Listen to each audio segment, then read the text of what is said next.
Halo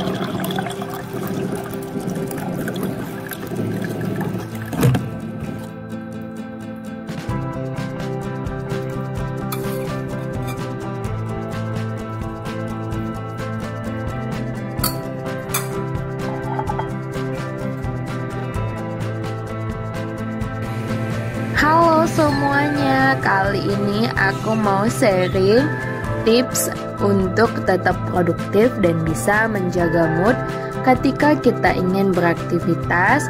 Dan yang terpenting lagi adalah tips ini mungkin bisa berguna dan ada di pertengahan video. Jangan lupa untuk tonton sampai habis ya. Semoga ini membantu teman-teman semua. Even kelihatannya sederhana banget, but it very works to me. Thank you.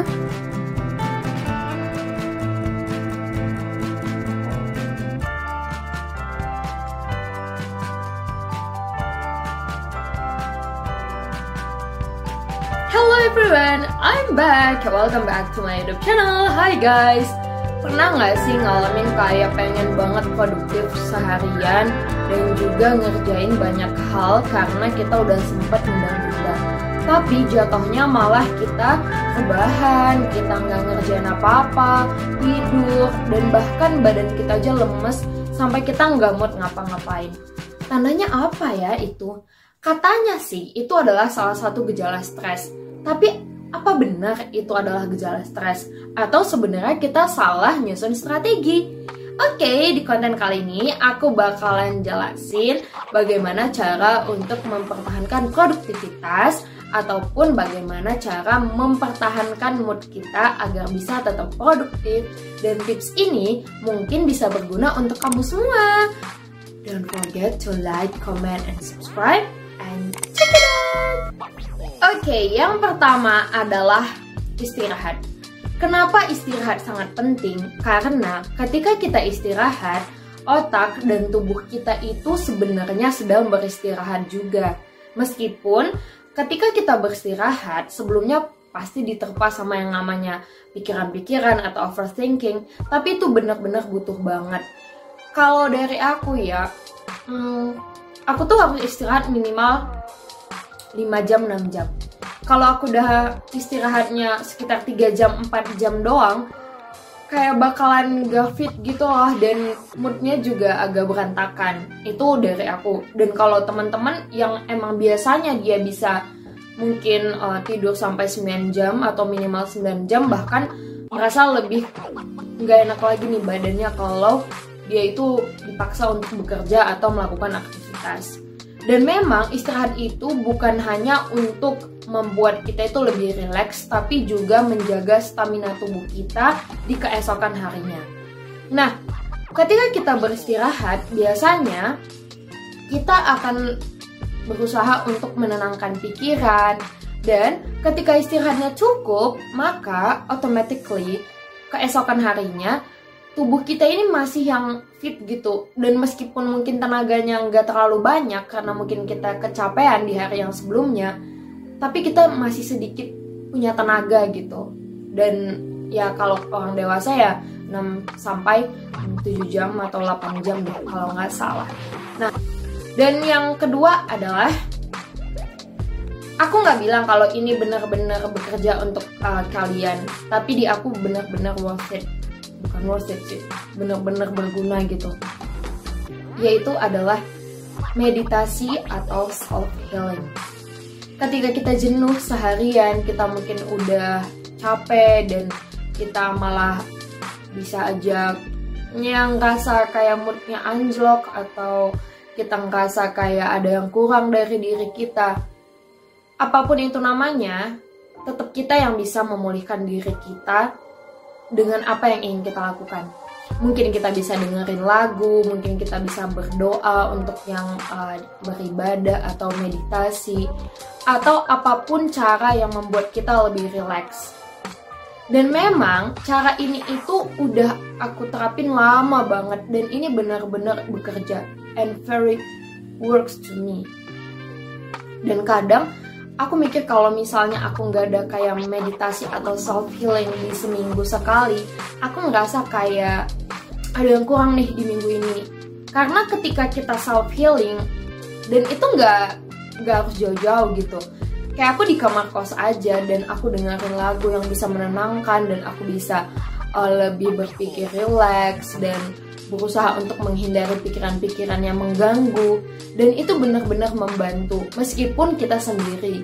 Apalagi gini kan, COVID yang membuat kita juga susah kan interaksi sama orang-orang, dan khususnya harusnya secara online. Dan coba aja deh guys, mungkin itu bisa berguna. Oke, yang ketiga adalah makanan. Jadi sebagai anak kos tentunya kekurangan kita tuh kadang ini, kita nggak bisa mengatur pola makan dan pola tidur.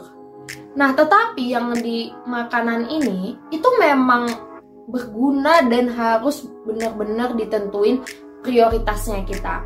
Kenapa? Karena makanan itu juga mempengaruhi bagaimana kinerja dari diri kita dalam bekerja. Nah, contohnya itu, aku itu nggak harus makan nasi, tetapi karbohidrat, vitamin, dan juga kebutuhan nutrisi dan lain-lain itu semua itu tercukupi. Dan jangan lupa minum air putih yang ya minimal 8 gelas sehari. Dan itu memang penting banget.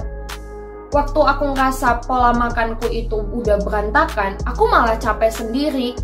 Kok aku badannya nggak enak ya? Kayak ada yang kurang nih. Kira-kira apa ya yang membuat kita bisa seperti itu? Karena aku lupa kalau aku itu nggak sarapan pagi. Sarapan itu nggak harus nasi kan. Dan aku emang nggak pernah sarapan nasi. Selalu sarapannya itu adalah susu sama roti. Dan siangnya aku harus makan di jam 11, 12 atau nggak jam 1. Maksimal banget jam 1. Dan sore jam 4 aku juga harus makan snack ataupun ya makanan pencuci mulut yang bisa mengisi perut. Dan jam 7 sampai jam 9 adalah waktu aku makan malam. Dan biasanya tuh jam 7:30, 8 aku udah makan malam. Dan itu benar-benar bekerja untuk tubuh aku. Dan meskipun kadang aku lapar tengah malam karena ada kegiatan yang aku lakuin, misalnya sama teman-teman atau sama diriku sendiri, ya aku makan aja. Tapi nggak bakalan bisa banyak. Paling ya setengah nasi kayak yang di Burjo, kalau teman-teman tahu. Coba deh, tentuin pola makan. Dan yang keempat adalah, mungkin ini agak menjenuhkan ya gitu, olahraga. Kenapa itu sangat penting? Karena meskipun kita nggak rutin 7 kali dalam seminggu, tetapi minimal kita 4-5 kali dalam seminggu olahraga. Mau itu jogging, mau itu workout, atau kita mau senam, kita bebas aja milih mana yang mau kita lakuin. Tetapi setidaknya kita udah ada olahraga dalam seminggu. Karena ya pengalaman aku, ini persis banget nih kayak gini. Aku ngerasa kalau aku rajin workout, aku lebih yang bisa mengatur mood, bisa yang energinya itu masih aktif terus gitu. Kayak nggak capek-capek, tapi malamnya ya udah ngantuk dan tidur. Meskipun kadang ya masih sulit tidur juga, apalagi kayak aku ya, kayak orangnya emang kalong banget kalau kata teman-teman aku gitu. Dan cobain aja workout. Aku ada aplikasi untuk workout dan aku bakalan cantumin. Oke, yang terakhir adalah kalau PPKM udah selesai dan juga teman-teman ya udah vaksin dan tetap protokol kesehatan, jalan-jalan itu memang tepat banget untuk kita. Kita nggak harus jalan-jalan itu ke mall atau ya ke tempat-tempat wisata. Ya mungkin kita bisa jalan ngeliat sunrise, sunset, pantai, atau enggak itu gunung. Pokoknya view-view yang nunjukin natural, ya hal yang natural gitu. Biar kita bisa lebih berpikiran yang seger gitu. Ya biasanya aku gitu sih, ini tips dari aku. Dan mungkin itu semua bisa membantu teman-teman. Nah, apalagi nih yang kurang kira-kira? Coba buat di kolom komentar.